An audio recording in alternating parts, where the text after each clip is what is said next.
বইপাঠ by আইকে চ্যানেলে আপনাদের সকলকে স্বাগতম। আমরা পড়ছিলাম ডক্টর রাগিব শাহজাহানের বিখ্যাত বই তাতারীদের ইতিহাস। আজকে 12তম পর্ব। 2. জিহাদ ফি সাবিলিল্লাহ। আল্লাহ তাআলা মিশরবাসীর জন্য দ্বিতীয় যে মূল্যবান বিষয়টি হেফাজত করেছিলেন তা হলো জিহাদ ফি সাবিলিল্লাহ তথা আল্লাহর রাস্তায় জিহাদের মূল্য।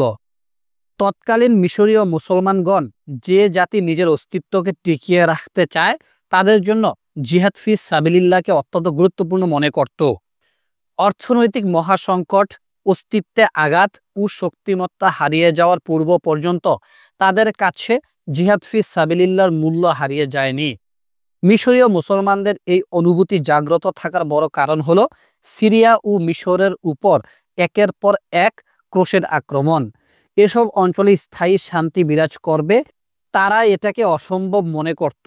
বাস্তবেও এটি অসম্ভব ছিল, কারণ আল্লাহ তাআলার অমোঘ রীতি হলো কেয়ামত অবধি হক ও বাতিলের লড়াই চলতে থাকবে এবং কেয়ামত পর্যন্ত বাতিলের অস্তিত্ব থাকবে। তাই যতদিন সকল বাতিলপন্থী হক পথে ফিরে না আসবে বা হকপন্থীরা বাতিলপন্থী না হবে ততদিন পর্যন্ত হক বাতিলের যুদ্ধ বন্ধ হবে না। উল্লেখ্য এমনটি কখনোই হবে না। তাই স্থায়ী শান্তির স্লোগান একটি মিথ্যা ধোঁকা। এর কারণে জাতি ধোঁকাগ্রস্ত হয় এবং যুদ্ধের প্রস্তুতি গ্রহণ থেকে বিরত থাকে। তৎকালীন মিশরের মুসলমানরা জিহাদ ফি সাবিলিল্লাহ বাক্যের প্রতি পূর্ণ সম্মান প্রদর্শন করত এবং আল্লাহর সঙ্গে তাদের ছিল গভীর সম্পর্ক। তাছাড়া ক্রুসেড বাহিনীর সর্বদা সংখ্যাগরিষ্ঠ থাকার কারণে মুসলিম জাতি আল্লাহর রজ্জুকে মজবুতভাবে আঁকড়ে ধরত, আল্লাহর দরবারে বিনীত আহাজারি করত এবং নিয়তকে সর্বদা এখলাসপূর্ণ রাখত। এ কারণে কখনোই তাদের কাছে জিহাদ ফি সাবিলিল্লাহর মূল্য হ্রাস পায়নি। জিহাদকে ছোট করে দেখার মতো তখন কেউ ছিল না, অথবা সন্ত্রাসী বা চরমপন্থী কিংবা মৌলবাদী বলে কেউ জিহাদের অপব্যাখ্যা দাঁড় করাতো না। জিহাদ শব্দটি গালমন্দ ছিল না, জিহাদ ছিল মহামর্যাদাপূর্ণ সুউচ্চ বাক্য। তাই মিশরীয় বাহিনীর সর্বদা জিহাদের জন্য প্রস্তুত থাকত, সর্বদা প্রস্তুতি গ্রহণে সচেষ্ট থাকত। বর্তমান জিহাদ বিমুখ সাম্রাজ্যগুলোর মতো যারা জিহাদের কোনো সৎ ইচ্ছাই রাখে না, সৈন্যবাহিনীকে নগরায়নের কাজে ব্যবহার করত না। তারা সর্বদা সামরিক প্রশিক্ষণ গ্রহণ, অস্ত্র চালনা, দেশ রক্ষা, মুসলমানদের জানমালের নিরাপত্তা প্রদান এবং যুদ্ধের বিভিন্ন কলাকৌশল অনুশীলনে ব্যস্ত থাকত। মিশরের সৈন্যবাহিনী সর্বদা জিহাদের জন্য প্রস্তুত থাকত। অনুরূপ মিশরের সাধারণ জনগণও সর্বদা প্রস্তুত থাকত। সেই জাতির মর্যাদা কত সুমহান যারা জিহাদে অনুপ্রেরণা ও প্রশিক্ষণ নিয়ে বেড়ে উঠেছে, আর সেই জাতির মর্যাদা কত নীচ যারা এই মনোভাব নিয়ে বেড়ে উঠেছে যে শান্তির কোনো বিকল্প নেই, যুদ্ধ কল্যাণ বয়ে আনে না। বিশুদ্ধ কূটনীতি হলো দ্বিপাক্ষিক সংলাপ, আলোচনা ও পর্যালোচনা। যে জাতি শেষোক্ত মনোভাব নিয়ে বেড়ে ওঠে তারা বারহীন খড়কুটার মতো বেড়ে ওঠে, যারা হয় রংহীন, মর্যাদাহীন ও লক্ষ্য উদ্দেশ্যহীন। সাইফুদ্দিন কুতুজ রহমতুল্লাহ আলাইয়ের যুগের মিশরবাসী এমন মনোভাব নিয়ে বেড়ে ওঠেনি। যে সময় সাইফুদ্দিন কুতুজ রহমতুল্লাহ আলাই মিশরের রাজ সিংহাসনে আরোহণ করেন তখন মিশরের অর্থনৈতিক দুর্দশা, কূটনৈতিক সংকট, তাতারি ত্রাস এবং আমির ওমারাদের প্রতি আস্থাহীনতা সত্ত্বেও মিশরবাসী ইলেম ও ইলেমের দ্বারক বাহক ওলামায়ে কেরামের যথার্থ মূল্যায়ন করত এবং জিহাদ ফি সাবিলিল্লাহকে মুসলিম বিরোধী শক্তিকে প্রতিরোধের অন্যতম প্রধান চালিকা শক্তি মনে করত। সাইফুদ্দিন কুতুজ সিংহাসনে আরোহণের প্রথম দিন থেকেই তাতারিদের ধ্বংস করাকে প্রধান লক্ষ্য বানিয়ে নিয়েছিলেন। বরং এভাবে বললে অত্যুক্তি হবে না যে এটি ছিল তার জীবনের প্রধান লক্ষ্য, কারণ তিনি যখন ছোট্ট শিশু তখন তাতারিরা তার শহরে আক্রমণ করে শহরবাসীর সবাইকে হত্যা করেছিল। তিনি জীবনের প্রতিটি ঘাঁটিতে বিভিন্ন রকম ঘাত প্রতিঘাত সহ্য করেছিলেন। জীবনের এক নির্মম মুহূর্তে দাসত্বের শিকলও পড়েছিলেন এবং কাল পরিক্রমায় মিশরের সিংহাসনে অধিষ্ঠিত হন। বাল্যকাল থেকে তার জীবনের মহৎ লক্ষ্য ছিল তাতারিদের ধ্বংস করা। আমরা দেখেছি কিভাবে সাইফুদ্দিন কুতুজ রহমতুল্লাহ আলাই সেনাবাহিনীকে শক্তিশালী করেন, মিশরের অভ্যন্তরীণ পরিবেশ সুসংঘবদ্ধ করেন এবং বহিরাগত মুসলিম শক্তিদের সঙ্গে সুসম্পর্ক স্থাপন করেন। নিঃসন্দেহে এসব কাজের জন্য তার দীর্ঘ সময়ের প্রয়োজন ছিল, কিন্তু মুসলমানদের বিরুদ্ধে তো সর্বদা যুদ্ধ চলতেই থাকে। তাই তিনি প্রস্তুতি গ্রহণে যথেষ্ট সময় পাচ্ছিলেন না। সুতরাং যারা পৃথিবীর বুকে বুক উঁচিয়ে বেঁচে থাকতে চায় তাদের উচিত স্থায়ী প্রস্তুতি গ্রহণ করা। হালাকু খানের মুখোমুখি সাইফুদ্দিন কুতুজ রহমতুল্লাহ আলাই। সাইফুদ্দিন কুতুজ রহমতুল্লাহ আলাই যখন উৎসাহ ভরে প্রস্তুতি নিচ্ছিলেন এবং দ্রুত পদক্ষেপ গ্রহণ করেছিলেন, তখন হালাকু খানের দূত এসে এই মর্মে বার্তা প্রেরণ করল যে খুব শীঘ্রই আকস্মিক যুদ্ধ সংঘটিত হবে, যা কুতুজ রহমতুল্লাহ কল্পনা করেননি। প্রস্তুতি গ্রহণের জন্য যেখানে কুতুজ রহমতুল্লাহ আলার কয়েক মাস প্রয়োজন ছিল, সেখানে রাতারাতি যুদ্ধ সংঘটিত হতে যাচ্ছে। মিশরের উপর বর্বর তাতারি আক্রমণ দিয়ে আসছে। সাইফুদ্দিন কুতুজ রহমতুল্লাহ যুদ্ধ করবেন কি করবেন না, সৈন্যবাহিনী যুদ্ধে অবতীর্ণ হবে কি হবে না, জাতি যুদ্ধে ঝাঁপিয়ে পড়বে কি পড়বে না। যুদ্ধ অত্যাসন্ন, মুমিন ও ভূপৃষ্ঠে শ্রেষ্ঠ পরাশক্তির মাঝে সংগঠিত হতে যাচ্ছে। যদিও সেই পরাশক্তি হলো অত্যাচারী পরাশক্তি। জালেম অহংকারীরা কখনোই নিরপেক্ষতা, বন্ধুত্ব ও মিশ্রতাকে মেনে নেয় না। তারা কেবল চায় সবাই আজ্ঞাবহ হবে, আর আজ্ঞাবহ অনুসারীরা তো অপমানিত হয়ে থাকে। হালাকু খানের দূত একটি বিষাক্ত চিঠি নিয়ে আগমন করল, যাতে ছিল উপচে পড়া হুমকি ও সতর্কবাণী। সেই ব্যক্তি তা পাঠের ক্ষমতা রাখে যাকে আল্লাহ তাআলা দৃঢ় মনোবল দান করেন। আল্লাহ তাআলা বলেন, আমি যদি তোমাকে অবিচলিত না রাখতাম তবে তুমি তাদের দিকে খানিকটা ঝুঁকে পড়ার উপক্রম হতো। আল্লাহ রাব্বুল আলামিন নিজ অনুগ্রহে সাইফুদ্দিন কুতুজ রহমতুল্লাহ আলাইকে দৃঢ় মনোবল দান করেছিলেন, অবিচলিত রেখেছিলেন। তিনি দৃঢ়স্থিরভাবে দৃঢ়চিত্তে চিঠি পাঠ করেন। সত্যিকার মুমিনগণ এমনই হয়ে থাকেন। যখন কোনো জালেম তাদের ভয় দেখায়, তারা আল্লাহর ভয় হৃদয়পটে উপস্থিত করেন। ফলে তারা সকল জালেম ও অহংকারীদের তুচ্ছ মনে করতে থাকেন। হালাকু খানের 4 জন দূত এই চিঠিটি বহন করে এনেছিল। কুতুজ রহমতুল্লাহ আলাই চিঠিটা পড়লেন। তাতে লেখা ছিল, আসমানের অধিপতি, যার অস্তিত্ব চিরসত্য, যিনি তার পৃথিবীর রাজত্ব আমাদের দান করেছেন এবং তার সৃষ্টিজীবের উপর আমাদের ক্ষমতাবান বানিয়েছেন, সেই সুমহান সত্তার নামে শুরু করছি, যার সম্পর্কে মামলুক বংশোদ্ভূত সকল রাজাও জানেন, যিনি মিশর ও পার্শ্ববর্তী অঞ্চলসমূহ, এই অঞ্চলে আমির উমারা, সৈন্যবাহিনীর লেখক, শ্রমিক, গ্রাম্য শহরে ছোট বড় সবার রাজা। আমরা আল্লাহর জমিনে আল্লাহর বাহিনী। আমরা আল্লাহর ক্রোধ থেকে সৃষ্টি হয়েছি। আমরা প্রেরিত হয়েছি তাদের উপর আল্লাহর ক্রোধ যাদের প্রতি নিপতিত। সব অঞ্চল তোমাদের কর্তৃত্বাধীন, আর আমাদের কাজ হলো সতর্ককরণ, পর্দা উন্মোচনের ও ভুল করার পূর্বে অন্যের থেকে উপদেশ গ্রহণ করো, আমাদের কাছে আত্মসমর্পণ করো। আমরা ক্রন্দনকারীর প্রতি রহম করি না, অনুনয় বিনয়কারীর প্রতি দয়াদ্র হই না। আমরা বহু ভূখণ্ড জয় করেছি, ভূপৃষ্ঠকে ফ্যাসাদ মুক্ত করেছি, পালাবার পথ খোলা, তবে আমরা তোমাদের ধরে আনবই। কোন ভূখণ্ড তোমাদেরকে আশ্রয় দেবে, কোন শহর তোমাদের রক্ষা করবে? সব ভূখণ্ড, সব শহর তো আমাদেরই। আমাদের তলোয়ার থেকে তোমাদের রেহাই নেই, আমাদের হাত থেকে তোমাদের রক্ষা নেই। আমাদের ঘোড়া তোমাদের অতিক্রম করবে, আমাদের তলোয়ার তোমাদের আঘাত হানবে, আমাদের বর্ষা তোমাদের বিদীর্ণ করবে, আমাদের তীর তোমাদের দেহভেদ করবে। কঠোরতায় আমাদের অন্তর পাহাড় সম, সংখ্যায় আমরা বালুকণার মতো। দুর্গ আমাদের কারো বাধা নয়, কোনো সৈন্য আমাদের পরাস্ত করতে পারে না। আমাদের বিপক্ষে তোমাদের বদদোয়া কবুল হবে না, কারণ তোমরা হারাম ভক্ষণ করছো, সালামের উত্তর দিতে তোমরা অহংকার করছো, তোমরা অঙ্গীকার ভঙ্গ করছো এবং তোমাদের মাঝে অবাধ্যতা ব্যাপকতা লাভ করেছে। সুতরাং তোমরা লাঞ্ছনা ও অপমানের সুসংবাদ গ্রহণ করো। আজ তোমাদের কৃতকর্মের কারণে তোমাদের লাঞ্ছনার শাস্তি প্রদান করা হবে। এই কথা প্রমাণিত হয়েছে যে আমরা কাফের আর তোমরা পাপিষ্ঠ।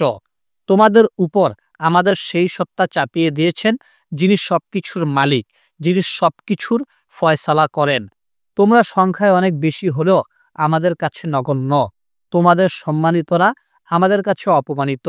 তোমাদের রাজা বাদশাহের অপমান করা ব্যতীত আমাদের কোনো উপায় নেই। সুতরাং কথা না বাড়িয়ে যুদ্ধের আগুন জ্বলে ওঠার আগেই দ্রুত জবাব দাও, অন্যথায় আমাদের বর্ষার সংসন শব্দ শুনলে আমাদের পক্ষ থেকে মান, মর্যাদা, ইজ্জত, সম্মান, চুক্তি বা নিরাপত্তা নামে কিছুই পাবে না। মহা বিপদের মুখোমুখি হবে। তোমাদের শহর জনমানব শূন্য হয়ে পড়বে, শহর মুখ থুবড়ে পড়ে থাকবে। আমরা তোমাদের নিকট দূত পাঠিয়ে ইনসাফ করেছি, দূত প্রেরণের মাধ্যমে তোমাদের প্রতি এহসান করেছি। এই ছিল হালাকু খান কর্তৃক সাইফুদ্দিন কুতুব রহমতুল্লাহ আলাইহির নিকট প্রেরিত আতঙ্ক সৃষ্টিকারী চিঠি, যাতে কূটনীতির কোনো গ্রাণ ছিল না। এতে স্পষ্ট ছিল যুদ্ধের ঘোষণা অথবা আত্মসমর্পণের দাবি।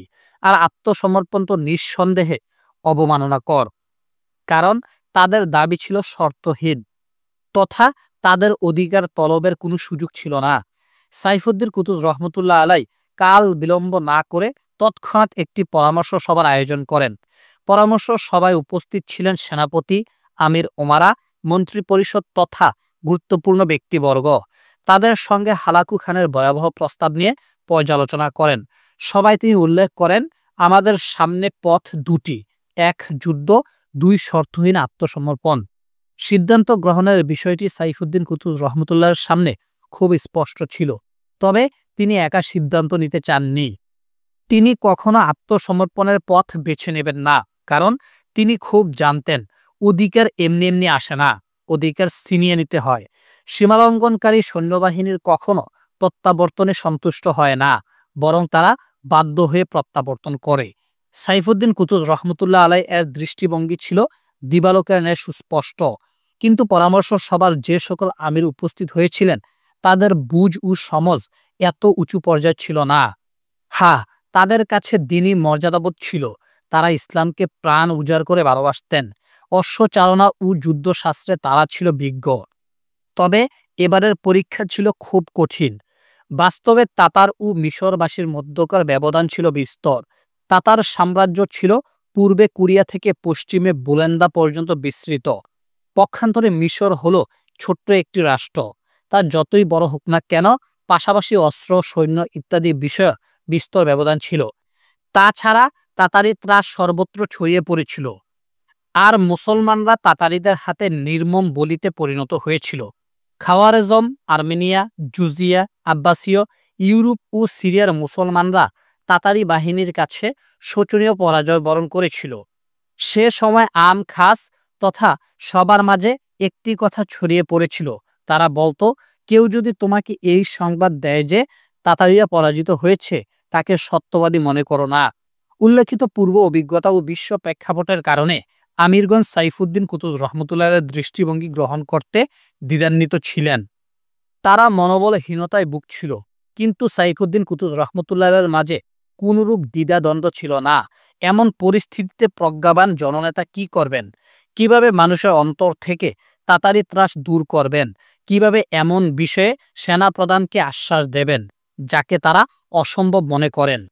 আসুন সাইফুদ্দিন কুতুব রহমতুল্লাহ আলাই থেকে শিক্ষা গ্রহণ করি। আমি একাই তাতারিদের মোকাবেলা করব। সাইফুদ্দিন কুতুব রহমতুল্লাহ আলাই অন্যকে শিক্ষা প্রদানের দুটি মহৎ পন্থা অবলম্বন করলেন। মানুষ যে বিষয়টিকে অসম্ভব মনে করে সে বিষয়ে তাদের আশ্বস্ত করার জন্য তা ছিল অধিক কার্যকর। প্রথম পন্থা হলো নেতৃত্ব সুলভ শিক্ষা প্রদান। সাইফুদ্দিন কুতুব রহমতুল্লাহ আলাই দীপ্ত কণ্ঠে বীরত্বের ভাষায় তাদের বলেন, আমি একাই তাতারিদের মোকাবেলা করব। কুতুব রহমতুল্লাহ আলাই যিনি মিশরের সিংহাসনে আরোহণ করেছেন, তিনি নিজেই তাতারিদের মোকাবেলা করার জন্য বের হবেন। কুতুজ যিনি এখনো ক্ষমতার স্বাদ ভোগ করেননি, তিনি জিহাদের জন্য বের হবেন। যুবক কুতুজ যার দীর্ঘ জীবন এখনো বাকি, তিনি আল্লাহর পথে শহীদ হওয়ার জন্য বের হবেন। তিনি কায়রোর নিরাপদ প্রাসাদে বসে থেকে তাতারিদের মোকাবেলা করার জন্য সেনাবাহিনী পাঠাবেন না, বরং মিশরবাসী যে কষ্ট সহ্য করবে তিনিও সেই কষ্ট সহ্য করবেন। যে যন্ত্রণা তারা বরদাস্ত করবে তিনিও সেই যন্ত্রণা বরদাস্ত করবেন। যদি তিনি সৈন্যবাহিনী পাঠিয়ে কায়রোতে রাজমহলে বসে থাকতেন, তাহলে কেউ তার নিন্দা গাইত না, কারণ তিনি মুসলমানদের রাজা। মানুষের সকল পরিকল্পনা তারই উপরে নির্ভরশীল। যদি তিনি মারা যান, মুসলমানদের ঐক্যের রশি ছিঁড়ে যাবে। কিন্তু সাইফুদ্দিন কুতুব রহমতুল্লাহ আলাই মানুষের ভীত অন্তরে সাহস যোগানো ও অস্থির হৃদয়ে শান্তি ফিরিয়ে আনার জন্য এর চেয়ে উত্তম কোনো পথ খুঁজে পেলেন না। তার মাঝে যেমন জিহাদের প্রেরণা ছিল, অনুরূপ শাহাদাতের কামনা ও জান্নাতের আকাঙ্ক্ষা ছিল তীব্রতর। কোনো অবস্থাতেই তিনি সেই ক্ষণের পূর্বে ইন্তেকাল করবেন না, যেই মৃত্যুক্ষণ আল্লাহ তাআলা তার জন্য লিখে রেখেছেন। সাইফুদ্দিন কুতুব রহমতুল্লাহ আলাই বাস্তব জ্ঞানে তা বুঝেছিলেন। মুসলমানরা যা যুক্তি জ্ঞানে বুঝেছিলেন তা হলো কোনো আত্মা মৃত্যুবরণ করবে না যতক্ষণ না তার রিজিক পূর্ণ হয় এবং মৃত্যুক্ষণ আসে। কিন্তু কজন মুসলমান এমন পাওয়া যাবে যারা উক্ত বাক্যের মর্মার্থকে বাস্তব জীবনে প্রয়োগ করে? মানুষ সর্বদা রিজিক বৃদ্ধির জন্য যুদ্ধ করতে থাকে এবং বয়স বৃদ্ধির জন্য সর্বদা যুদ্ধ করতে থাকে, কিন্তু অধিকাংশ মানুষ জানে না কাপুরুষতার কারণে কখনো রিজিক হ্রাস পায় না এবং হায়াত কমে না। অনুরূপ বীরত্ব ও বাহাদুরির কারণে মানুষের নির্ধারিত রিজিক বৃদ্ধি পায় না এবং চিরস্থায়ী জীবন লাভ করে না। অনুরূপ সাইফুদ্দিন কুতুব রহমতুল্লাহ আলাই একটি চমৎকার বাস্তবতা বুঝিয়েছিলেন, তা হলো লাঞ্ছনা ও অপমানের সঙ্গে যুগ যুগ বেঁচে থাকার চেয়ে সসম্মানে এক মুহূর্ত বেঁচে থাকা শ্রেয়। বিড়ালের মতো হাজার বছর বাঁচার চেয়ে সিংহের মতো এক মুহূর্ত বেঁচে থাকা উত্তম। অন্যান্য আমির ও মন্ত্রীদের প্রতিক্রিয়া কি ছিল? নিঃসন্দেহে কুতুব রহমতুল্লাহ আলাইয়ের বীরত্ব দেখে আমির ও মন্ত্রীদের অন্তর উত্তেজিত হয়ে পড়ে। মুমিনগণ একেই বলে যোগ্য নেতৃত্ব। হাজার জন একজনকে উপদেশ প্রদানের চেয়ে হাজার জনের কল্যাণে একজনের কাজ করে যাওয়া উত্তম। জননেতা বিপর্যয় মুহূর্তে অনেক সময় সৈন্যবাহিনী, সেনাপতি ও জনগণকে উৎসাহ প্রদান করেন, বিপর্যয় প্রতিরোধের সাহস যোগান, কিন্তু তারা জানে বিপদের মুহূর্তে তারা নেতাকে কাছে পাবে না, বরং তিনি নিজেকে ও নিজের প্রিয়জনদের নিয়ে নিরাপদে থাকবেন আর সৈন্যবাহিনী ও জনগণকে বিপদে ঠেলে দিবেন। এ ধরনের উপদেশ বস্তুত মানুষের মাঝে কোনো প্রতিক্রিয়া সৃষ্টি করে না। সে সকল জননেতা জাতির ব্যথায় ব্যথিত হয়, জাতির দুঃখে দুঃখিত হয় এবং ছোট বড় সব কাজে জাতির সঙ্গে শরিক থাকেন, তাদের সর্বোত্তম আদর্শ হলেন রাসূল সাল্লাল্লাহু আলাইহি সাল্লাম। ইমাম বুখারী রহমতুল্লাহি আলাই হযরত আনাস রাদিয়াল্লাহু তাআলা সূত্রে বর্ণনা করেন, তিনি বলেন, রাসূল সাল্লাল্লাহু আলাইহি সাল্লাম ছিলেন সর্বোত্তম চরিত্রের অধিকারী, দানবীর, বাহাদুর। মদিনাবাসী এক রাতে বিকট আওয়াজ শুনতে পেয়ে লোকজন আওয়াজ পানে দৌড় দিল। রাসূল সাল্লাল্লাহু আলাইহি সাল্লাম তাদের পূর্বেই সেই স্থানে পৌঁছে যান। রাসূল সাল্লাল্লাহু আলাইহি সাল্লাম তাদের সঙ্গে মোলাকাত করে বলেন, আতঙ্কিত হইও না, আতঙ্কিত হইও না। রাসূল সাল্লাল্লাহু আলাইহি সাল্লাম আবু তালহা রাদিয়াল্লাহু তাআলা আনহু এর ঘোড়ায় চড়ে সেখানে গিয়েছিলেন। ঘোড়ার পিঠে জিন ছিল না। রাসূল সাল্লাল্লাহু আলাইহি সাল্লামের হাতে একটি তলোয়ার ছিল। রাসূল সাল্লাল্লাহু আলাইহি ওয়াসাল্লাম বললেন, আমি তাকে সমুদ্র তুল্য পেয়েছি। উল্লেখিত হাদিসের ব্যাখ্যা হলো, মদিনায় থাকাকালীন একবার রাসূল সাল্লাল্লাহু আলাইহি সাল্লাম বিকট এক আওয়াজ শুনতে পেলেন। আওয়াজের উৎস উদ্ঘাটনের জন্য কাউকে বের হওয়ার নির্দেশ না দিয়ে নিজেই বের হলেন। অথচ তিনি হলেন মদিনার নেতা, শেষ নবী। খুব দ্রুত বের হওয়ার দরকার ছিল বিদায় তিনি হযরত আবু তালহা রাদিয়াল্লাহু আনহু এর কাছে একটি ঘোড়া দাঁড় নিলেন। ঘোড়াকে জিন পরানোর জন্য সময় নষ্ট না করে তলোয়ার নিয়ে জিন ছাড়াই রওনা হলেন। আওয়াজের কারণ উদ্ঘাটনের লক্ষ্যে ছুটলেন। যখন তিনি নিশ্চিত হলেন এটা মদিনার জন্য বিপজ্জনক কোনো কিছু নয়, তখন মদিনায় ফিরে এলেন। দেখলেন লোকজনও সেই দিকে ছুটছে।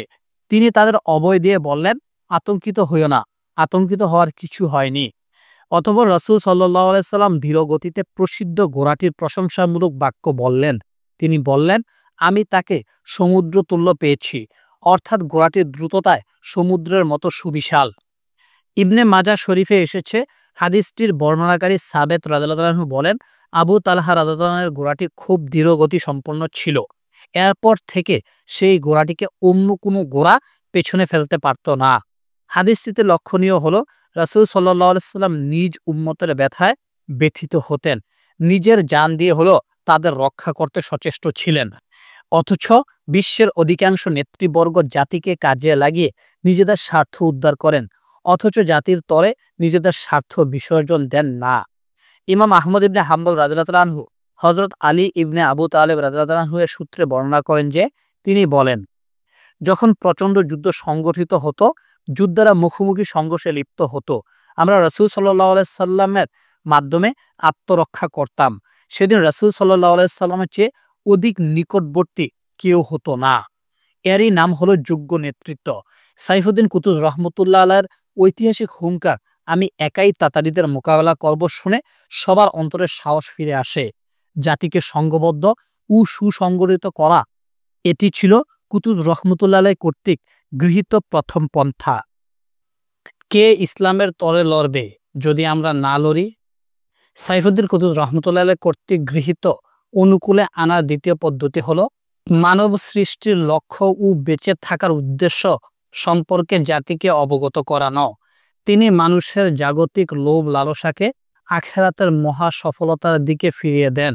তিনি মানুষকে প্রত্যেকটি কাজ আল্লাহর সন্তুষ্টির উদ্দেশ্যে ও দিনের প্রতিযোগিতার উদ্দেশ্যে করার জন্য উদ্বুদ্ধ করেন। যখন আমাদের সকলের অন্তরে ইসলামের চেতনা উজ্জীবিত থাকবে, তখন দিনের পথের সকল কুরবানি সহজ মনে হবে। উৎসাহ প্রদান ও সাহস যোগানোর এটি অন্যতম মাধ্যম যে আপনি লক্ষ্য ও উদ্দেশ্যকে বৃহৎ আকারে তুলে ধরবেন। তাহলে চেষ্টা ও প্রচেষ্টা, মেহনত, পরিশ্রম সবকিছু ইবাদতে পরিণত হবে। সাইফুদ্দিন কুতুব রহমতুল্লাহ আলাইহি মিশরবাসীকে দুনিয়ার উৎসাহ প্রদান করেননি, নির্দিষ্ট কোনো ব্যক্তিকে অনুসরণ করার উৎসাহ প্রদান করেননি, মিশর কিংবা মিশর ভিন্ন অন্য কোনো দেশের গোত্রের প্রতি উৎসাহ দেননি, বরং তিনি তাদের আল্লাহর রাহে শহীদ হওয়ার প্রতি উৎসাহ প্রদান করেছেন। ওই দুই মুজাহিদের মাঝে বিস্তর ব্যবধান বিদ্যমান, যাদের একজন শাহাদাত লাভের তীব্র আশায় জিহাদ করে, আরেকজন জিহাদ করে তবে অন্তরের শাহাদাত লাভের আশা লালন করে না। বাস্তবে এদের মাঝে বিস্তর ব্যবধান বিদ্যমান। সাইফুদ্দিন কুতুব রহমতুল্লাহ আলাইহি তাদের পরিষ্কার ভাষায় বলেন, হে মুসলিম নেতৃবর্গ, আপনারা বাইতুল মালের সম্পদ বক্ষণ করেন, অথচ যুদ্ধের প্রতি অনাগ্রহ প্রকাশ করেছেন। আমি জিহাদে যাচ্ছি, সুতরাং যে ব্যক্তি জিহাদ কামনা করে সে যেন আমার সাথী হয়, অন্যথায় যেন ঘরে গিয়ে বসে থাকে। নিশ্চয়ই আল্লাহ তাকে উকি মেরে দেখবেন। মুসলমানদের সম্মানহানির গুনাহ জিহাদ থেকে বিরত ব্যক্তিদের উপর অর্পিত হবে। অতি সূক্ষ্ম কথা, বড় চমৎকার বাণী, সামনে ইমানের পরীক্ষা। আপনি যখন এ কথা জেনেও যুদ্ধে অংশগ্রহণ করবেন না যে আল্লাহ তাআলা আপনাকে পর্যবেক্ষণ করছেন, তাহলে এর আযাব অবশ্যই আপনার প্রতি নাজিল হবে। রাসূল সাল্লাল্লাহু আলাইহি সাল্লাম কোনো মুনাফিককে তার সঙ্গে যুদ্ধে বের হতে বাধ্য করতেন না, বরং জিহাদের বিষয়টি তিনি প্রত্যেকের সাধ্যের উপর ছেড়ে দিতেন। এমনকি যখন মুমিনরা জিহাদ থেকে বিরত থাকত, তখনও রাসূল সাল্লাল্লাহু আলাইহি ওয়াসাল্লাম তাদের বাধ্য করতেন না, বরং জিহাদে অংশগ্রহণ করেনি এমন কারো কথা তাকে বলা হলে তিনি বলতেন, এ বিষয়ে আলোচনা করো না, কারণ তার মাঝে কল্যাণ থাকলে আল্লাহ তাকে তোমাদের সঙ্গে মিলিত করবেন, আর তার মাঝে কল্যাণ না থাকলে তার থেকে তোমাদের পরিত্রাণ দেবেন। রাসূল সাল্লাল্লাহু আলাইহি সাল্লাম এই আদর্শের পূর্ণ জান্ডাবাহী ছিলেন। সাইফুদ্দিন কুতুব রহমতুল্লাহ আলাইহি তিনি স্পষ্ট ভাষায় বললেন, যে ব্যক্তি জিহাদের উদ্দেশ্য বের হতে চায় সে যেন বের হয়। পক্ষান্তরে যে ব্যক্তি ঘরে বসে থাকতে চায় তার এ কথা জানা দরকার যে আল্লাহ তাআলা তাকে সর্বক্ষণ দেখছেন এবং মুসলমান নরনারীর ইজ্জতহানির যাবতীয় গুনাহ তার উপরে বর্তিত হবে। সাইফুদ্দিন কুতুব রহমতুল্লাহ আলাইহি এর বক্তব্য যে গুরুত্বপূর্ণ ইঙ্গিত লুকিয়ে রয়েছে তা আমাদের কাছে অস্পষ্ট নয়। তা হলো এ সকল আমির ও মন্ত্রীরা বছরের পর বছর রাষ্ট্রীয় কোষাগারের সম্পদ, যা মূলত সাধারণ মুসলমানদের সম্পদ, বক্ষণ করেছেন। এভাবে বলল বাড়াবাড়ি হবে না যে অধিক পরিমাণে বক্ষণ ও সঞ্চয় করেছেন। এমনকি তাদের একমাত্র লক্ষ্য হয়ে দাঁড়িয়েছে ক্ষমতাকে কাজে লাগিয়ে হালাল হারাম নির্বিচারে সম্পদ পুঞ্জীভূত করা। মন্ত্রীরা এ কথা বলতে বসেছিলেন যে তাদের কোনো দায়িত্ব আছে, যেন তারা তাদের নেতা নয়, বেতন ভাতার বিপরীতে যেন তাদের কোনো কাজ নেই। এই বিষয়ে আল্লাহর দরবারে তারা জিজ্ঞাসিত হবেন, এই অনুভূতি তারা হারিয়ে ফেলেছিলেন। সাইফুদ্দিন কুতুব রহমতুল্লাহ আলাইহি এর জারাময়ী বক্তব্যের উদ্দেশ্য ছিল তাদের বদ্ধ হৃদয়ের দ্বার খুলে যাওয়া এবং আমানত সংরক্ষণের চেতনা জাগ্রত হওয়া। কিন্তু সাইফুদ্দিন কুতুব রহমতুল্লাহ আলাইহি দেখতেন তার এই বক্তব্য সবার হৃদয়ের গহীনে প্রবেশ করেনি। এতে সাইফুদ্দিন কুতুব রহমতুল্লাহ আলাইহি এর হৃদয় জ্বালা আরো তীব্র ধারণ করে। সম্বোধনরত অবস্থায় আমিরদের সম্বোধন করে বলেন, হে মুসলিম নেতৃবৃন্দ, ইসলামের তরে লড়বে যদি আমরা না লড়ি? হৃদয় জাগানিয়া বাক্য, শিহরণ জাগানিয়া বক্তব্য। একটি বাক্যই জীবনের কারিকুলাম হয়ে যেতে পারে। এই বাক্যটি যদি প্রত্যেক মুসলমানদের হৃদয়ের গভীর থেকে উচ্চারিত হয়, তবে মুসলিম জাতির কখনোই অধঃপতন ঘটবে না। কখনো কখনো মুসলমানরা এই আশায় দিনাতিপাত করে যে অন্যান্য মুসলমানরা তাদের সহযোগিতা করবে, অপেক্ষায় থাকে যে অমুক অমুক ব্যক্তি ইসলামের পক্ষে লড়বে, কিন্তু নিজেদের গা নাড়া দেওয়ার চিন্তাও খুব কম করে। এমনকি অনেক সময় কার্যত অন্যদের সক্রিয় করতে বিভিন্ন পদক্ষেপ হাতে নেয়, কিন্তু তারা একটুও নড়াচড়া দেয় না। অনেক সময় মুসলমানরা পাশের বাড়ি কিংবা পার্শ্ববর্তী দেশ থেকে সালাউদ্দিন, খালিদ ইবনে ওয়ালিদ, সাইফুদ্দিন কুতুস কিংবা কাকার মতো সুমহান ব্যক্তিদের আত্মপ্রকাশের কামনায় বসে থাকে, কিন্তু তারা নিজ ঘর থেকে বের হয় না। আপনি কেন সালাউদ্দিন আইয়ুবী হন না? আপনি কেন ইউসুফ ইবনে তাশফিন হন না? আপনি কেন শহীদ নুরুদ্দিন মাহমুদ হন না? কেন কেন কে আমাদের জন্য প্রাণ বিসর্জন দেবে যদি আমরা না দেই? এই বাক্যটি আমিরদের অন্তরে প্রভাব সৃষ্টি করে, কান্নার রোল পড়ে যায়, তাদের অন্তর বিগলিত হয়। আর বিগলিত অন্তরের মানুষ থেকে কল্যাণের আশা করা যায়। কতিপয় আমির দাঁড়িয়ে উত্তম কথা বলেন, অবশিষ্টরা স্পষ্ট ভাষায় জিহাদের বিষয়ে এবং যে কোনো মূল্যে তাতারীদের মোকাবেলা করার বিষয়ে তাদের সঙ্গে একাত্মতা ঘোষণা করেন। এভাবে সাইফুদ্দিন কুতুব রহমতুল্লাহ আলাই তার এই কঠিন পদক্ষেপ গ্রহণে সফল হন। সে সময় এটি ছিল তার সর্বশ্রেষ্ঠ পদক্ষেপ। এখন মিশর তাতারীদের বিরুদ্ধে স্পষ্ট যুদ্ধের ঘোষণা দেয়। এটি সামগ্রিক বিবেচনায় মিশরের ইতিহাসের গুরুতর সিদ্ধান্ত। তা এমন এক সিদ্ধান্ত যে সিদ্ধান্ত থেকে পিছপা হওয়ার সুযোগ কারো ছিল না, না সেনাপতির, না সেনাবাহিনীর, আর না মিশরবাসীর। সাইফুদ্দিন কুতুব রহমতুল্লাহ আলাই জানতেন আমিরদের অন্তর তার বক্তব্যের, আল্লাহর জিকিরের ও ইসলামের নামের প্রভাবে প্রভাবিত হয়েছে, কিন্তু তাদের অন্তরে দ্বন্দ্ব সৃষ্টি হওয়া কিংবা ভীতি সঞ্চার হওয়া অসম্ভব কিছু নয়। তাই তিনি এমন এক কাজ করতে চাইলেন যাতে আমিরদের পিছপা হওয়ার পথ বন্ধ হয়ে যায় এবং আত্মসমর্পণের দ্বার চিরতরে রুদ্ধ হয়ে যায়। যুদ্ধই যেন হয় তাদের একমাত্র পরিত্রাণ। সাইফুদ্দিন কুতুব রহমতুল্লাহ আলাই কি সিদ্ধান্ত গ্রহণ করলেন? সৈন্যবাহিনীর সঙ্গে পরামর্শ করে সাইফুদ্দিন কুতুব রহমতুল্লাহ আলাই এই সিদ্ধান্তে উপনীত হলেন যে হালাকু খান যেই 4 দূতের মাধ্যমে সতর্কবার্তা পাঠিয়েছে তাদের মাথা দর থেকে পৃথক করা হবে এবং তাদের মাথাগুলো কায়রোর প্রধান ফটকে ঝুলিয়ে রাখা হবে, যাতে মিশরবাসী এই কাণ্ড প্রত্যক্ষ করে। এতে তার উদ্দেশ্য ছিল জাতিকে এই বিষয়ে আশ্বস্ত করা যে তাদের নেতা তাতারীদের ভয় পান না, এতে তাদের মনোবল চাঙ্গা হবে। পাশাপাশি এই কঠোর প্রত্যাখ্যান তাতারীদের প্রতি এই কথার স্পষ্ট ঘোষণা প্রদান করবে যে আজ তারা যেই জাতির উপর আগ্রাসন চালাতে চাচ্ছে তারা পূর্বে তাতারীদের আক্রমণে বিধ্বস্ত হওয়া জাতির মতো নয়। নিঃসন্দেহে এটি তাতারীদের উপর বিরাট প্রভাব সৃষ্টি করবে। সামান্য হলেও তারা ভীত সন্ত্রস্ত হবে, থমকে দাঁড়াবে। দূত হত্যার মাধ্যমে সাইফুদ্দিন কুতুব রহমতুল্লাহ আলাইহির মহৎ উদ্দেশ্য সাধিত হবে খুব সহজে, কারণ তখন যুদ্ধবিন্ন মিশরবাসীর সামনে অন্য কোনো পথ খোলা থাকবে না। দ্বিতীয়ত, মুসলমানরা আত্মসমর্পণ করতে চাইলে তাতারীরা তা কখনো চাবে না। এটি ছিল সাইফুদ্দিন কুতুব রহমতুল্লাহ আলাইহি ও আমির ওমরাদের ইজতেহাদ। যাই হোক, তবে সাইফুদ্দিন কুতুব রহমতুল্লাহ আলাইহি এর এই সিদ্ধান্ত নিয়ে ভাবতে হয় ইসলামের দৃষ্টি ও সাইফুদ্দিন কুতুব রহমতুল্লাহ আলাইহি কর্তৃক দূত হত্যার কারণ বিশ্লেষণ। দূত হত্যার পেছনে সাইফুদ্দিন কুতুব রহমতুল্লাহ আলাইহির কোনো শরীয়ত দলিল রয়েছে কিনা আমার জানা নেই। ইসলামে হত্যা নিষিদ্ধ। মুসলিম দূত, কাফের দূত, এমনকি মোরতাদ দূত হত্যা করাকেও ইসলাম সমর্থন করে না। হযরত আব্দুল্লাহ ইবনে মাসউদ রাদিয়াল্লাহু তাআলা আনহু বলেন, মুসাইলামার 2 দূত ইবনে নাওয়াহা এবং ইবনে আসাল রাসূল সাল্লাল্লাহু আলাইহি সাল্লামের কাছে এসে রাসূল সাল্লাল্লাহু আলাইহি সাল্লাম তাদের জিজ্ঞাসা করলেন, তোমরা কি সাক্ষ্য দাও আমি আল্লাহর রাসূল? তারা উত্তর দিল, আমরা সাক্ষ্য দিচ্ছি মুসাইলামা আল্লাহর রাসূল। অথবা রাসূল সাল্লাল্লাহু আলাইহি সাল্লাম বললেন, আমি আল্লাহ ও তার রাসূলের প্রতি ঈমান এনেছি। যদি আমি দূত হত্যা করতাম তাহলে অবশ্যই আজ তোমাদের হত্যা করে ফেলতাম। হযরত আব্দুল্লাহ ইবনে মাসউদ রাদিয়াল্লাহু তাআলা আনহু এই হাদিস বর্ণনা শেষে বলেন, এরপর থেকে এই সুন্নত জারি হয় যে দূত হত্যা করা যাবে না। এই হাদিসটি ইমাম আহমদ ও হাকেম রহমতুল্লাহ আলাইহি বর্ণনা করেছেন এবং ইমাম আবু দাউদ ও নাসাই রহমতুল্লাহ আলাইহি সংক্ষেপে হাদিসটি উল্লেখ করেছেন। ইমাম আহমদ ও আবু দাউদ রহমতুল্লাহ নাইম ইবনে মাসউদের সূত্রে বর্ণনা করে বলেন, রাসূল সাল্লাল্লাহু আলাইহি ওয়াসাল্লাম বলেছেন, আল্লাহর শপথ, যদি দূত হত্যা নিষিদ্ধ না হতো তবে আমি তোমাদের গর্দান উড়িয়ে দিতাম।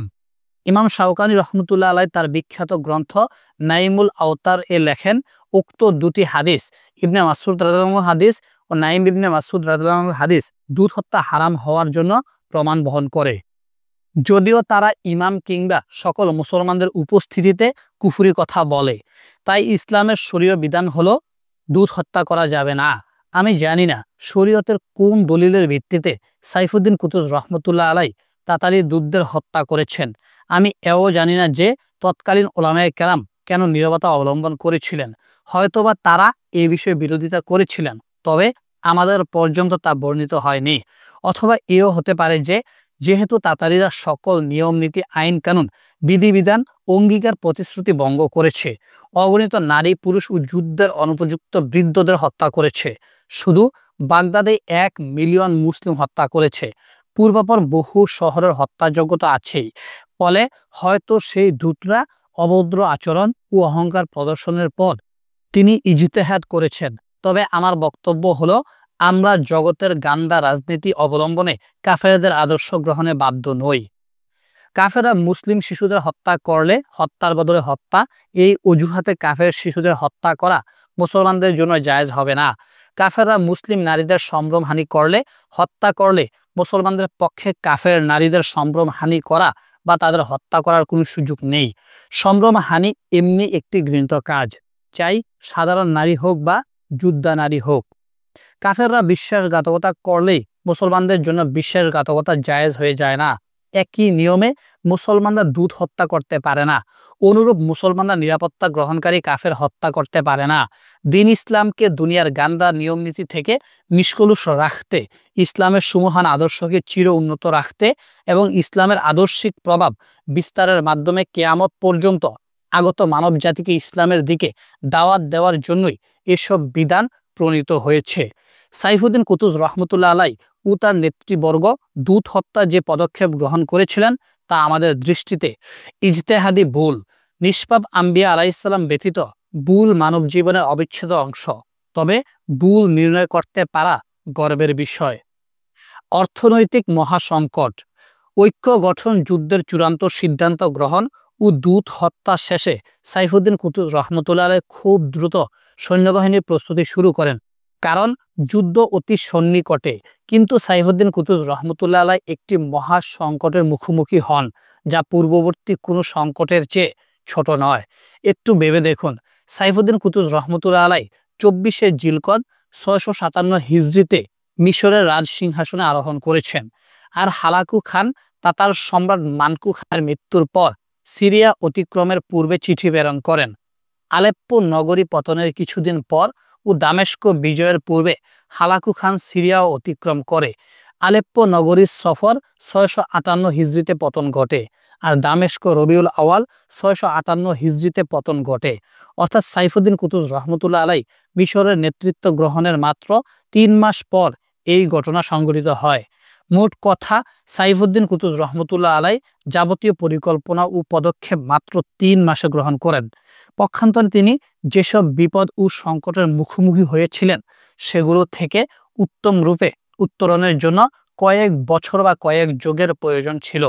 কিন্তু কুতুজ রহমতুল্লাহ আলাই আল্লাহর শরণাপন্ন হন, একমাত্র তার নিকটই সাহায্য কামনা করেন, পূর্ণ সাহসিকতা ও উদ্যমের সঙ্গে পরিস্থিতির মোকাবেলা করেন, একের পর এক বাধা বিপত্তি পাড়ি দিতে থাকেন। তার লক্ষ্য ছিল সুস্পষ্ট, পৈশাচিক বর্বর তাতারী শক্তির বিরুদ্ধে যুদ্ধ ও মুসলিম রাষ্ট্রগুলোর স্বাধীনতা পুনরুদ্ধার। কুতুজ রহমতুল্লাহ আলাই যে নব সংকটের মুখোমুখি হন তা হলো অর্থনৈতিক সংকট।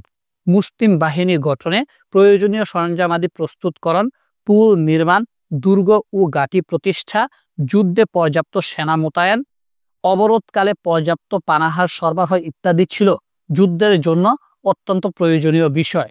কিন্তু সে সময় মিশরে চরম অর্থনৈতিক সংকট চলছিল, কালক্ষেপণ করার মতো সুযোগ ছিল না। এদিকে তাতারী বাহিনী দুর্বার গতিতে ধাবমান, তারা তখন ফিলিস্তিনের গাজা নগরীতে অবস্থান করছিল। কি করবেন সাইফুদ্দিন কুতুজ রহমতুল্লাহ আলাই? কুতুজ রহমতুল্লাহ আলাই পুনরায় পরামর্শ সভার আয়োজন করেন। আমির ওমারা ও সেনাপতিদের পাশাপাশি পরামর্শ সভায় আলেম ওলামাকেও আহ্বান জানান। তাদের প্রধান ছিলেন সুলতানুল ওলামা শাইখ ইজ ইবনে আব্দুস সালাম রহমতুল্লাহ আলাই। সবাই মিলে অর্থনৈতিক সংকট সমাধানে চিন্তা করতে শুরু করেন এবং এও ভাবতে শুরু করেন যে কিভাবে বহির্বিশ্বের পর্যাপ্ত সামরিক সহযোগিতা লাভ করা যায়। সাইফুদ্দিন কুতুজ রহমতুল্লাহ আলাই সামরিক উন্নয়ন ও সহযোগিতার জন্য জনসাধারণের উপর কর ধার্য করার প্রস্তাব পেশ করেন, কিন্তু কর ধার্যের সপক্ষে শরীয়তের সমর্থন প্রয়োজন ছিল, কারণ মুসলিম রাষ্ট্রে জাকাত ব্যতীত অন্য কোনো কর বা ট্যাক্স প্রদান করা মুসলমানের দায়িত্বে আসে না। উপরন্তু জাকাত সেই ব্যক্তির উপরই ফরজ যে সাহেবের নেসাব তথা জাকাত ওয়াজিব হয় এই পরিমাণ সম্পদের মালিক। পক্ষান্তরে জাকাতের বাইরে কর ধার্য করা হয় বিশেষত কারণবশত ও নির্দিষ্ট সময়ের জন্য, তবে এর সপক্ষেও শরীয়তের বৈধতা দলিল প্রয়োজন, অন্যথায় এটি অবৈধ কর সাব্যস্ত হবে এবং এর ধার্যকারী কঠিন শাস্তির উপযুক্ত হবে। ইমাম আহমদ ও ইমাম আবু দাউদ রহমতুল্লাহ আলাই হজরত ওকবা ইবনে আমের রাদিয়াল্লাহু আনহু সূত্রে বর্ণনা করেন যে তিনি বলেন, রাসূল সাল্লাল্লাহু আলাইহি সাল্লামকে বলতে শুনেছি, অন্যায়ভাবে কর ধার্যকারী জান্নাতে প্রবেশ করবে না। মুসলিম শরীফে হজরত বুরাইদা রাদিয়াল্লাহু আনহু সূত্রে বর্ণিত হয়েছে যে গামে দিয়া নিজেকে গুনাহমুক্ত করার জন্য জিনার স্বীকারোক্তি প্রদান করলে তাকে পাথর নিক্ষেপে হত্যা করা হয়। উল্লেখিত গামে দিয়া বিবাহিত ছিলেন। রাসূল সাল্লাল্লাহু আলাইহি সাল্লাম তার তওবার একনিষ্ঠতা ও মর্যাদা উল্লেখ করতে গিয়ে বলেন, সেই সত্তার শপথ যার হাতে আমার জীবন, সে এমন তওবা করেছে, যদি অন্যায় কর ধার্যকারী এমন তওবা করত তাহলে তাকে ক্ষমা করে দেওয়া হতো। উক্ত হাদিসে অন্যায়ভাবে কর নির্ধারণ ও অন্যায় খাতে কর ব্যয়ের প্রতি কঠোর নিন্দা জ্ঞাপন করা হয়েছে। ইমাম নববী রহমতুল্লাহ আলাই উক্ত হাদিসের ব্যাখ্যায় লেখেন, অন্যায় কর নির্ধারণ একটি নিকৃষ্টতম গুনাহের কাজ এবং তা এমন গুনাহের অন্তর্ভুক্ত যা মানুষকে ধ্বংস করে দেয়, কারণ এতে অন্যায়ভাবে জনগণের সম্পদ আত্মসাৎ করা হয় এবং অন্যায় খাতে তা ব্যয় করা হয়। এটি স্পষ্ট জুলুম। সাইফুদ্দিন কুতুব রহমতুল্লাহ আলাই এই প্রস্তাব পেশ করে ওলামায়ে কেরামের সিদ্ধান্তের অপেক্ষা করছিলেন। যদিও সাইফুদ্দিন কুতুব রহমতুল্লাহ আলাইয়ের লক্ষ্যই ছিল সুমহান, কারণ এই কর মুজাহিদ ফি সাবিলিল্লাহর প্রয়োজন ও যুদ্ধের কাজে ব্যবহার করা হবে। তথাপি শায়েখ ইবনে আব্দুস সালাম রহমতুল্লাহ আলাই এই পরামর্শকে একটি ভয়াবহ পরামর্শ আখ্যা দেন এবং তিনি দুটি শর্ত সাপেক্ষে এ মতের সাথে একমত হন। শর্ত দুটি ছিল অত্যন্ত কঠোর। দুঃসাহসিক ফতুয়া। শায়েখ ইজ ইবনে আব্দুস সালাম রহমতুল্লাহ আলাই বলেন, কোনো মুসলিম রাষ্ট্রের উপর শত্রু আক্রমণ করলে গোটা মুসলিম বিশ্বের জন্য তাদের বিরুদ্ধে লড়াই করা ফরজ হয়ে যায়। তখন প্রজাদের কাছ থেকে জাকাত ছাড়াও যুদ্ধের সহযোগিতার জন্য অর্থকড়ি নেওয়া জায়েজ আছে, দুটি শর্ত সাপেক্ষে। এক, রাষ্ট্রীয় কোষাগারের সম্পদ না থাকতে হবে। দ্বিতীয় শর্তটি অপেক্ষাকৃত কঠিন। শায়েখ ইবনে আব্দুস সালাম রহমতুল্লাহ আলাই বলেন, দ্বিতীয় শর্তটি হচ্ছে রাষ্ট্রের উচ্চ পদস্থ কর্মকর্তা বৃন্দ যেমন আমির ওবারা, মন্ত্রিপরিষদ তাদের ঘোড়া ও তলোয়ার ব্যতীত অন্যান্য যাবতীয় সম্পদ বিক্রি করে দেবে।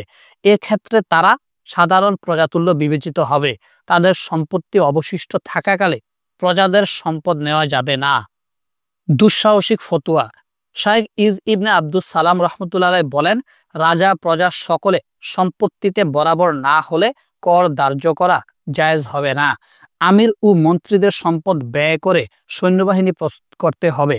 তাদের সম্পদ শেষ হলে প্রজাদের উপর সে পরিমাণ কর ধার্য করা হবে যা দিয়ে যুদ্ধের প্রস্তুতি সম্পন্ন হয়। এর চেয়ে অধিক কর ধার্য করা জায়েজ হবে না।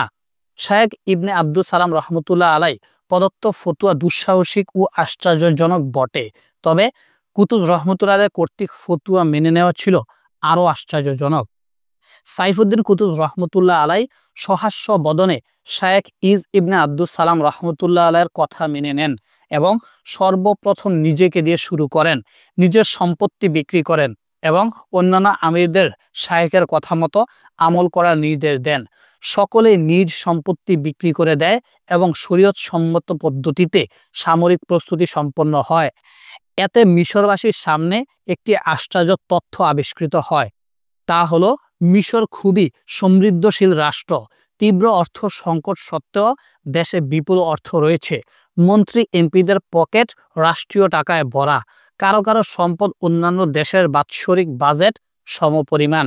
কারো কারো সম্পদ রাষ্ট্রের পুঁজিভূত ঋণ পরিশোধের জন্য যথেষ্ট, কারো কারো সম্পদ ফকির মিসকিনদের প্রয়োজন পূরণের জন্য যথেষ্ট, এবং কারো একার সম্পদের মাধ্যমে গোটা রাষ্ট্রের অর্থনৈতিক অধপতন এড়ানো সম্ভব। কিন্তু আফসোস, আমির ওমরাদের অধিকাংশ সম্পদই অবৈধ পন্থায় অর্জিত। কেউ চুরি করেছে, কেউ ঘুষ নিয়েছে, কেউ জুলুম করেছে, কেউ অবৈধভাবে দখল করেছে। এভাবেই মিশর সাম্রাজ্যের সম্পদ অবৈধ আত্মসাৎ হয়েছে। ফলে মিশর উল্লেখযোগ্য দরিদ্র রাষ্ট্রে পরিণত হয়েছে। অথচ মিশর তৎকালীন বিশ্বের উন্নয়নশীল রাষ্ট্রগুলোর প্রথম সারির রাষ্ট্র হিসেবে বিবেচিত হওয়ার প্রবল সম্ভাবনা ছিল। সাইফুদ্দিন কুতুব রহমতুল্লাহ আলাই দেশকে সুশৃঙ্খল ও সুসংগঠিত করতে শুরু করলেন শক্তি প্রয়োগে ও অন্তরের ভালোবাসায়। রাজা প্রজাদের মাঝে দীর্ঘদিন সম্পর্ক বিচ্ছিন্ন থাকার পর সাইফুদ্দিন কুতুব রহমতুল্লাহ আলাই প্রজাদের সঙ্গে নতুনভাবে সম্পর্ক সৃষ্টি করেন। ফলশ্রুতিতে এক সুবিশাল মর্যাদাপূর্ণ সৈন্যবাহিনী গঠিত হয়, যাদের লক্ষ্য ছিল সুদূর প্রসারী। অর্থ সম্পদ ছিল হালাল পুতপবিত্র, যাদের জন্য মানুষের হৃদয়ের গভীর থেকে দোয়া করত, যাদের যুদ্ধের প্রস্তুতি ছিল পূর্ণাঙ্গ। এমন বাহিনী কিভাবে আল্লাহর সাহায্য লাভে দম্য হবে না? ইসলাম ধর্মে সহযোগিতা লাভ করা খুব কঠিন কাজ নয়। আল্লাহ রাব্বুল আলামিন বলেন, তোমরা যদি আল্লাহর দ্বীনকে সহযোগিতা করো তবে তিনি তোমাদের সহযোগিতা করবেন এবং তোমাদের কদম অবিচল রাখবেন। আর আল্লাহর শরীয়ত না মানলে সহযোগিতা লাভ করা যায় না। সুতরাং যে মুসলিম বাহিনী শরীয়তের মূলনীতির বিরুদ্ধাচরণ করে তাদের পক্ষে আল্লাহর সহযোগিতা লাভ করা আদৌ সম্ভব নয়।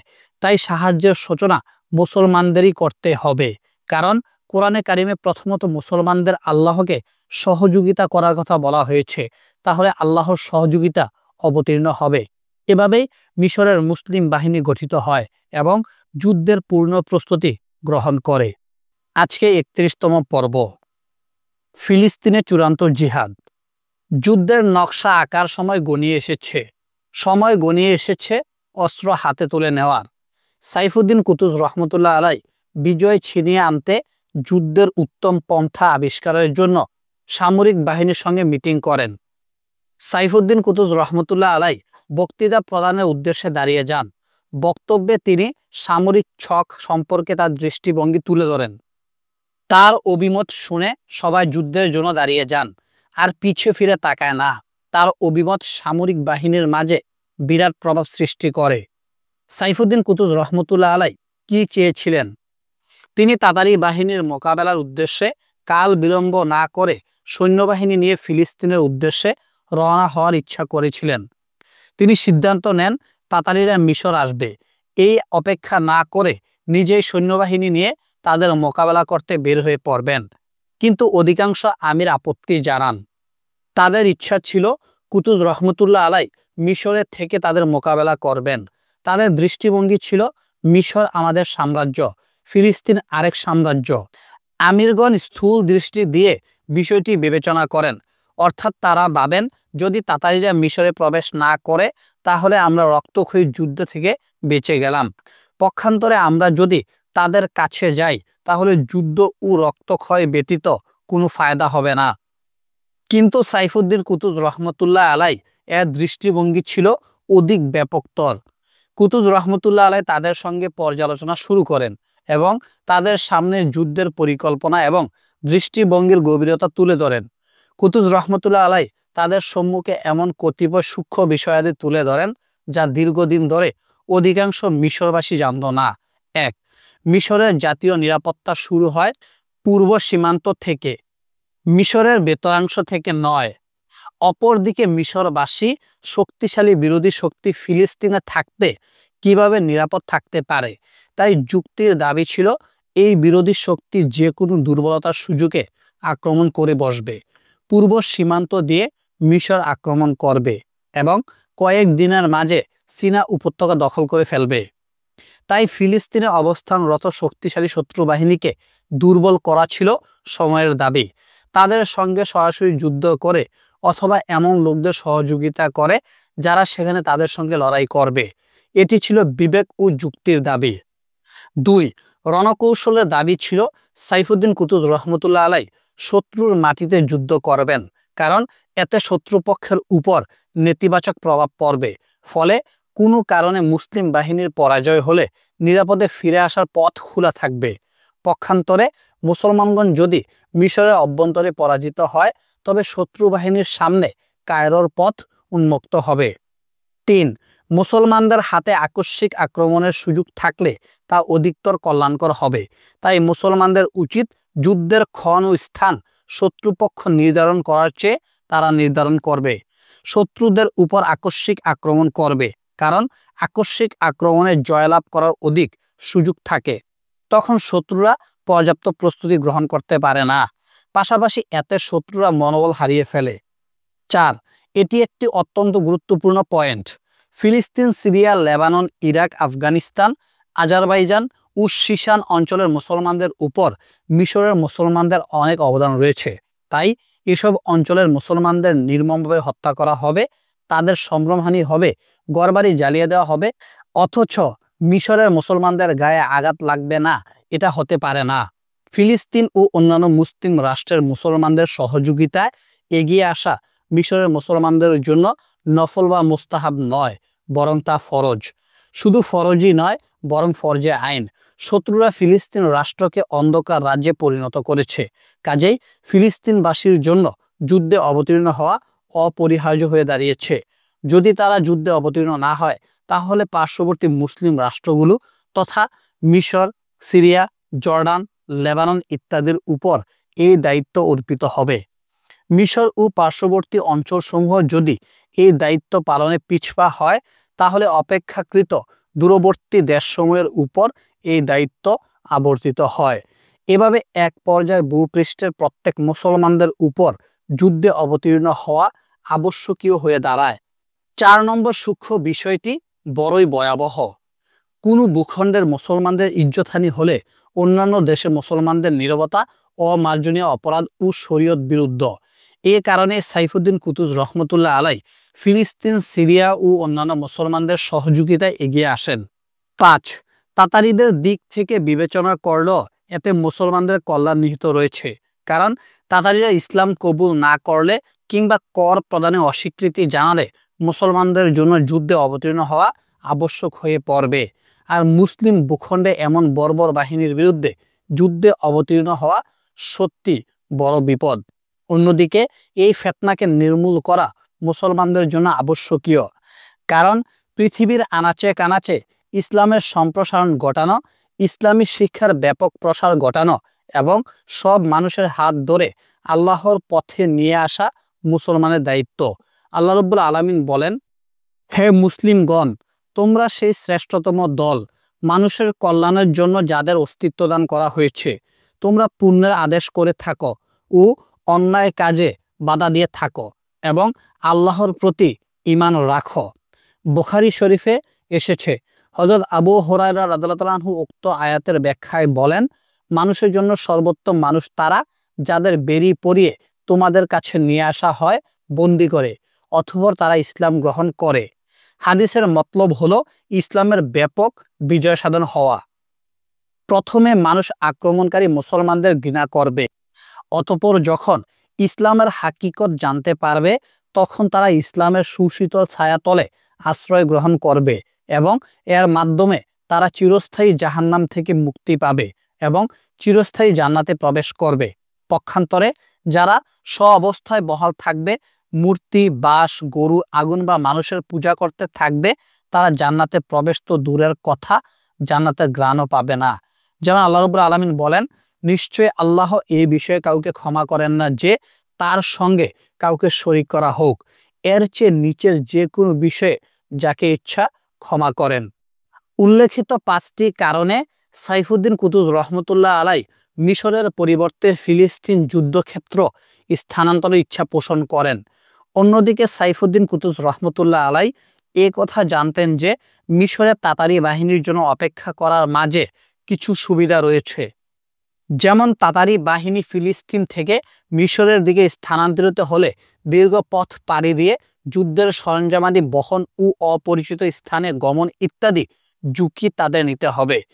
তাছাড়া সিনা পর্বতের বিস্তীর্ণ মরুভূমি পাড়ি দেওয়া তাদের জন্য বড়ই কষ্টকর, কারণ সিনা উপত্যকার পথঘাট যাদের কাছে অজানা তা তাদের জন্য রীতিমতো ধ্বংসাত্মক। মিশরে অবস্থান করা ও মিশর ছেড়ে ফিলিস্তিন গমন করা উভয় অবস্থারই যাবতীয় সুবিধা অসুবিধার কথা সাইফুদ্দিন কুতুব রহমতুল্লাহ খুব ভালো করে জানা ছিল। তবে তিনি জানতেন তাতারি বাহিনী এর চেয়ে বহু বছর সংকটাকীর্ণ পথ পাড়ি দিতে সিদ্ধহস্ত। তাছাড়া মুসলমান গড়ের বহু সম্পদ লোভী, ক্ষমতা লিপ্সু ও নিরাপত্তাকামী সন্তান রয়েছে যারা তাতারিদের পক্ষাবলম্বন করবে এবং মিশরের সহজ ও সংক্ষিপ্ত পথঘাটের দিশা তাদের দেবে। তাই সিনা উপত্যকা পাড়ি দেওয়া তাতারিদের জন্য খুবই সহজ কাজ। পাশাপাশি সাইফুদ্দিন কুতুব রহমতুল্লাহ আলাই নিজ বাহিনীর প্রতি পূর্ণ আস্থাভাজন। তাদের রণদক্ষতা ও পর্যাপ্ত দক্ষ প্রশিক্ষণের প্রতি তিনি বিশ্বাসী। তিনি জানতেন, বিশ্বাস করতেন সিনা উপত্যকা পাড়ি দিয়ে ফিলিস্তিন গমন করা তার বাহিনীর জন্য সম্ভবপর বিষয়, বরং খুব সহজ বললে অত্যুক্তি হবে না।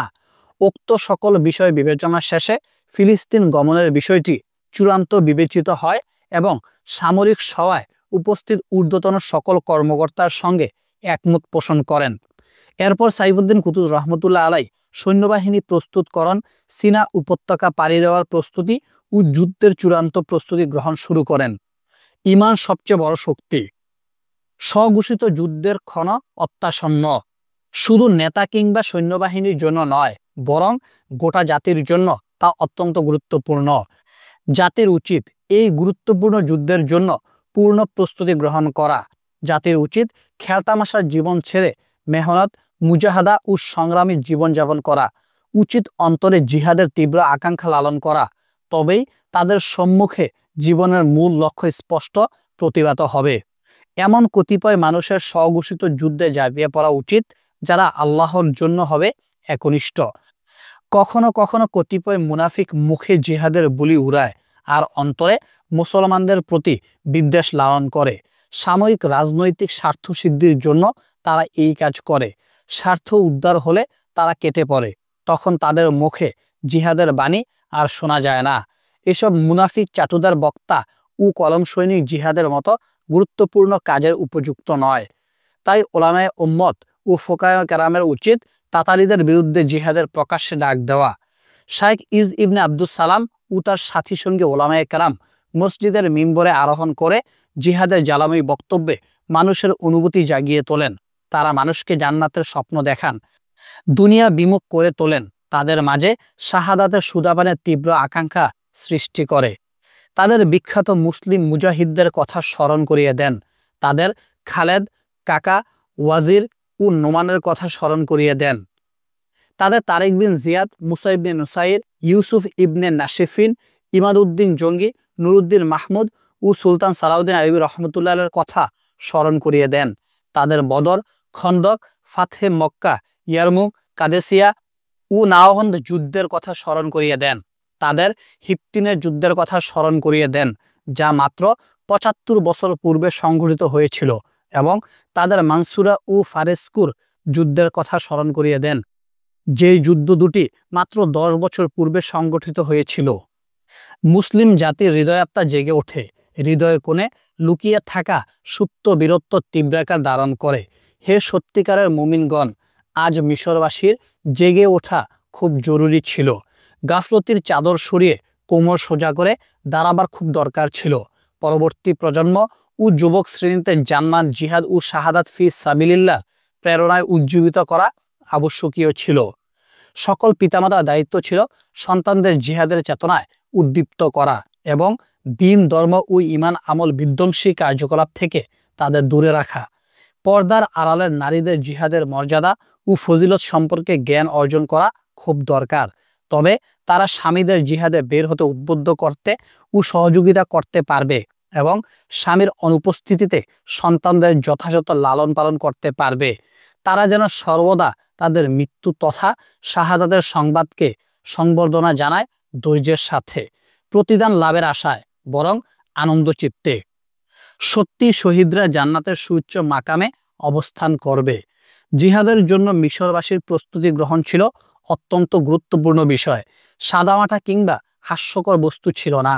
এর জন্য প্রয়োজন ছিল অক্লান্ত পরিশ্রম, দীর্ঘ পরিকল্পনা, নির্ভেজাল একনিষ্ঠতা ও দীর্ঘ সময়ের।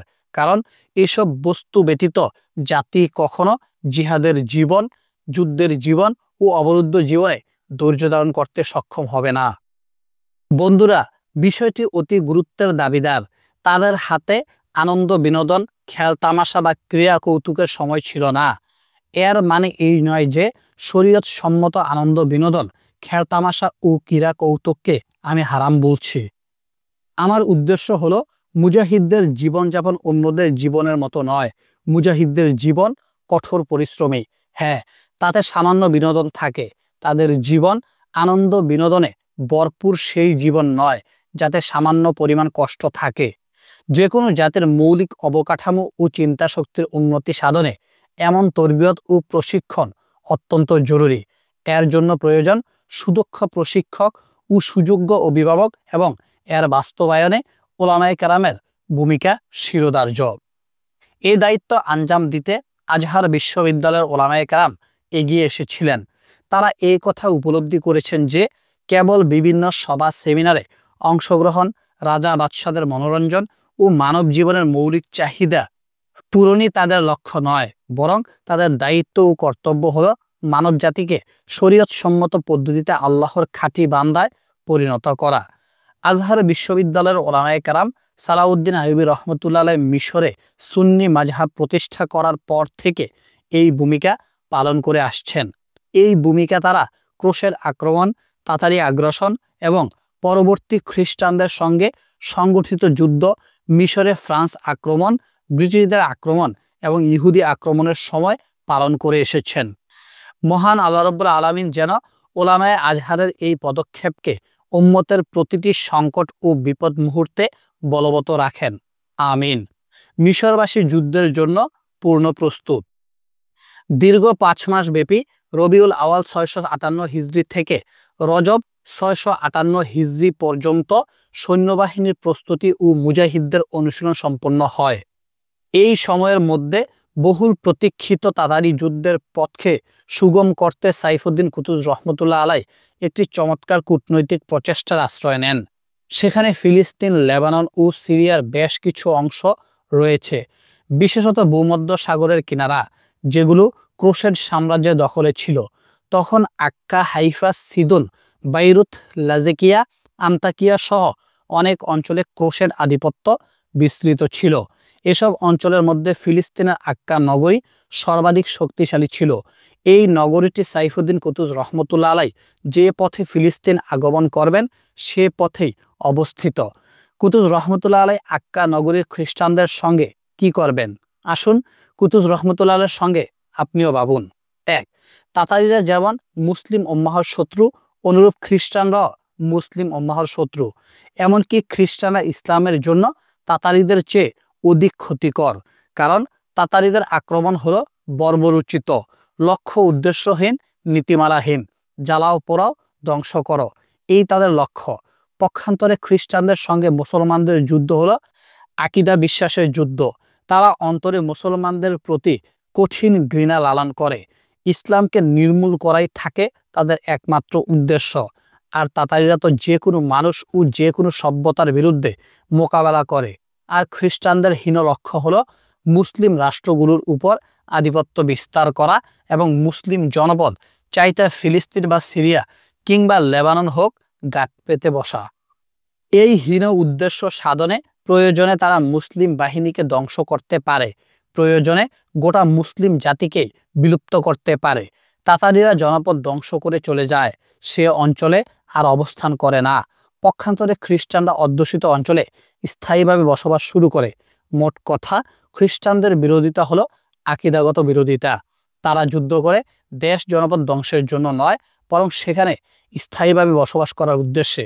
যদিও তাতারিদের আক্রমণ তাদের চেয়ে অধিক ধ্বংসাত্মক, তবে এই উভয় পাষণ্ড পশু জাতি নির্মম ও তিক্ত। সাইফুদ্দিন কুতুজ রহমতুল্লাহ আলাইহ খুব ভালোভাবেই জানতেন খ্রিস্টানরা যেমন তার শত্রু, তাতারিরা তার শত্রু। সুতরাং এ বিষয়ে খুব ভেবেচিন্তে পা বাড়াতে হবে।